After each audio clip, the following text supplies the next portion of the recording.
Shaurya studio आइल नाचे खातिर ऑर्केस्ट्रा में बाकी गर्दा उड़ा के गइल मुंड सबके गड़बड़ा के गइल चिकन ढोली देखा के गइल आइल नाचे खातिर ऑर्केस्ट्रा में बाकी गर्दा उड़ा के गइल आइल नाचे खातिर ऑर्केस्ट्रा में बाकी गर्दा उड़ा के गइल गर्दा उड़ा के गइल। रिकॉर्डिंग बाय सौर्या स्टूडियो आइल नाचे खातिर ऑर्केस्ट्रा में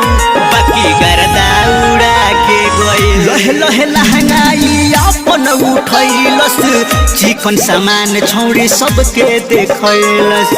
चिकन सामान छौड़ी सबके देखैलस लहे लहे लहंगाई अपन उठैलस चिकन सामान छौड़ी सबके देखैलस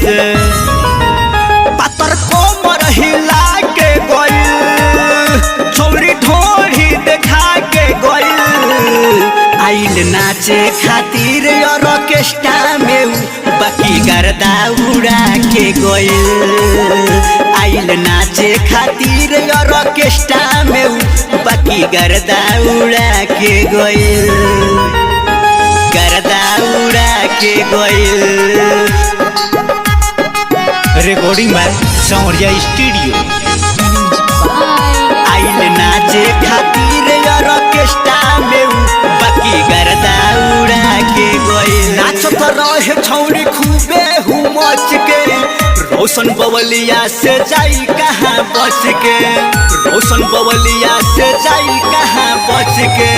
नाचत रहे छौड़ी खूबे हुमच के अब तब रसीला से जाई कहाँ बच के